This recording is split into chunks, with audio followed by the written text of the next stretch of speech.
তো অনেক ক্ষেত্রে আমরা আসলে বলতে শুনি যে ঘাড় ব্যথা হয়েছে তাহলে হয়তো তোমার প্রেশার হয়েছে, এই বিষয়টি কি আসলে ঠিক কিনা? না, ঘাড় ব্যথার কারণ তো শুধু যে হাইপারটেনশন তা না।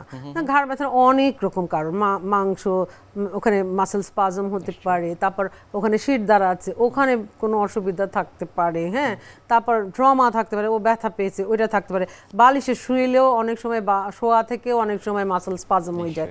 তো অনেক রকম কারণ আছে, শুধু যে কিন্তু তাকে সেটা মানে এটা যদি ব্লাড প্রেশার মেপে দেখা যায় যে তার ব্লাড প্রেশার বেশি, তখন সে চিন্তা করতে পারে যে এই কারণে হয়তো ঘাড় ব্যথা করছে।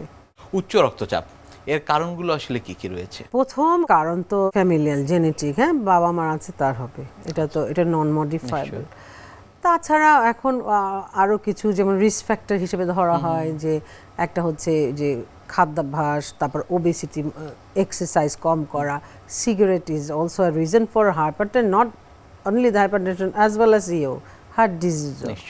সেকেন্ডারি কিছু কারণ আছে, সেকেন্ডারি কারণ যাদের ইয়াং বয়সে হয় তাদের কিন্তু বিভিন্ন হরমোনাল ডিজিজ থেকে হয়, তাদের ব্লাড প্রেশার হতে পারে। যেমন আরেকটা কারণ হচ্ছে কিডনিতে যে ব্লাড রক্তনালী আছে ওগুলি ব্লক হয়েও কিন্তু রেনাল আর্টারি স্টেনোসিস, এরকম কিন্তু অনেক রুগী থাকে ইয়াং পেশেন্ট যারা, তাদের কিন্তু এগুলি স্ক্রিন করে নিতে হবে, যে তার এসব স্ক্রিন করার পর তাকে আমরা লেভেল করতে পারবো যে এসেনশিয়াল হাইপারটেনশন। উচ্চ রক্তচাপের এই বিষয়গুলো নিয়ে আরও কথা বলবো, তবে ছোট একটি বিরতি থেকে ফিরে এসে।